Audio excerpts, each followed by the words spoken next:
Hi, my name's Ellie Ben, and I'm a self-proclaimed Groovalutionary.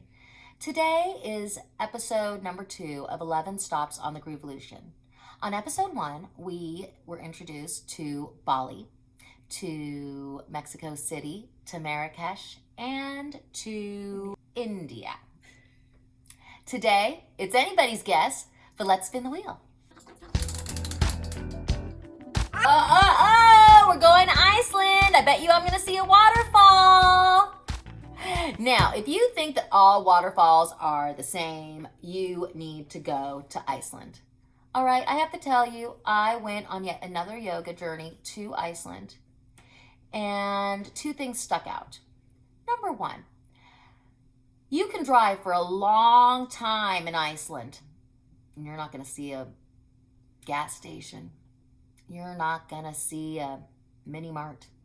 You're not going to see anything. And it's actually seeing everything. It's this amazingly beautiful place on this planet with mountain ranges and waterfalls.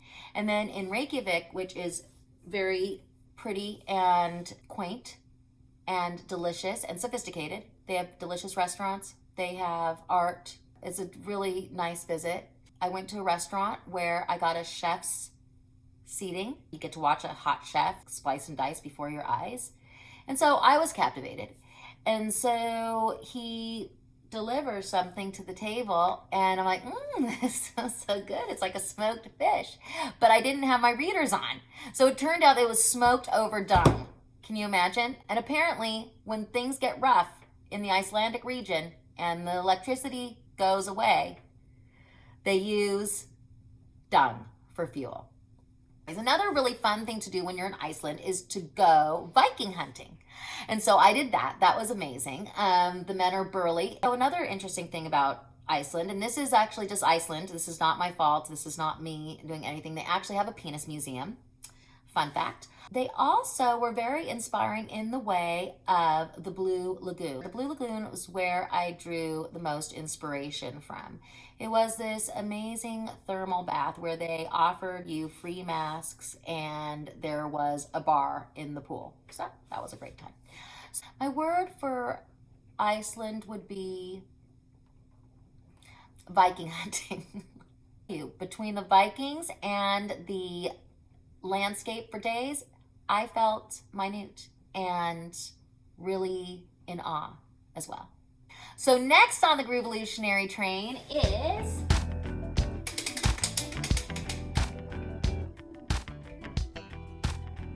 US of A. I included it on the Wheel of Fortune because I thought that would be really unjust to not include my homeland on my adventures. And like all of these other countries, I've been to particular cities in these countries.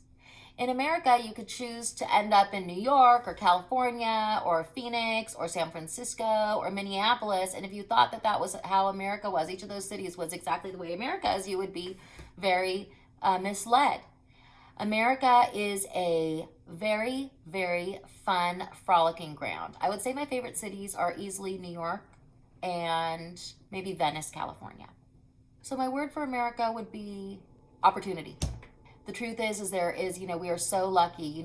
We travel around the world, you see the poverty, you see what wealth looks like in different places too.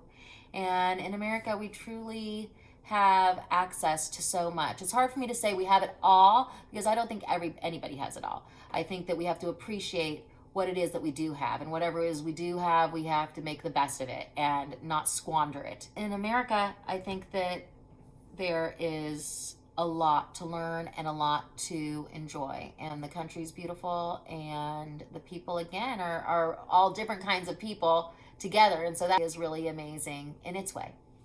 Next on the Groovalution is oh my gosh, thank goodness, the Iberian Peninsula. You may not know this about me, but I'm 49.6% Iberian Peninsula, and that is because my mother was from Spain. So after she passed away, I'd been there a little bit when I was younger, but after she passed away, I definitely made a real effort to return with some regularity and kind of bond with the people. And so I went to Portugal and I went through Spain. I've been to Barcelona and Madrid and Sevilla and Marbella, and in Portugal, oh, in Cantabria and Bilbao and San Sebastian. And then in Portugal, I went to Lagos and to Porto and to Lisbon. And I have to tell you, my mother was a total diva. And she would say to me, "You don't know what I sacrificio." I'd be like, "Well, thanks, Mommy. I'm feeling really good about our relationship right now." But now, after having gone to Lisbon in particular, where people are literally singing in the streets and are so engaged and alive and happy, and I mean, it just feels that way. The singing in the streets is a lot to take. Another feature would be the nada, which is not nada, which is not nothing. It is a delicious bite-sized pastry that's basically your own personalized creme brulee. Oh my God. And of course you have paella, and you have all of these things in Spain that are amazing. You have vermouth, which is really delicious as a shot. Sophisticated people, I think, do sip it, but not me. You have to go to the Prado Museum. The Prado Museum is the biggest museum with the most Spanish artists in it. It's in Spain, it's in Madrid. And they have a beautiful collection. They have beautiful works from all around the world. But seeing all of those Spanish artists together is really like, we really get a sense of how much art comes from the Iberian Peninsula. And so you think about France. France has mostly people from France in it. Italy, England, you feel that way about those countries. Spain, because it's right across the way from Africa, also has a lot of Moorish influence. And so I think that really shows up in the architecture and even in the food, really, because like the paella is kind of related. You're getting into your like tagine and that kind of thing in Marrakesh and Northern Africa. So I think there's just more of a cultural connection between Iberian Peninsula and Africa. So my word for Spain is, no way can I give you one word. There is so much to see there. There is, again, in a country, there is sea, there is mountainous regions, there are cities, there are castles. Where is next?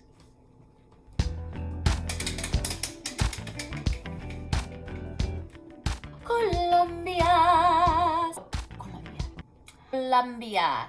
Okay, so this is going to be a quickie because I was only there for 3 nights and it was super stimulating. It was really delicious, fresh fish to die for, amazing knits, amazing porches everywhere with bougainvillea hanging over, just all these just luscious.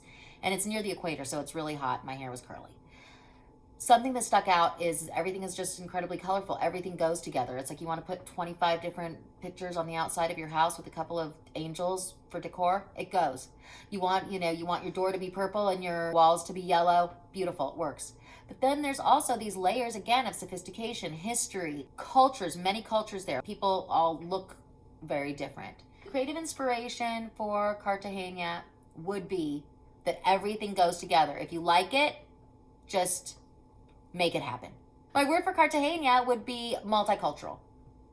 So now we have been to 8 locations together. I have shared with you some of my favorite spots, and we have 3 more locations to share.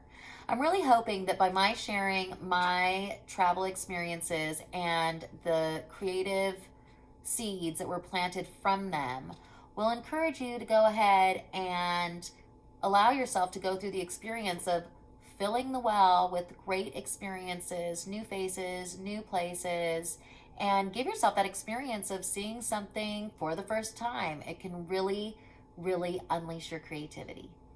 My name is Ellie. I'm a self-proclaimed Groovalutionary. Please subscribe and hit the notification bell, and this way you can join me on the 3rd leg of our 11-step journey on the Groovalution.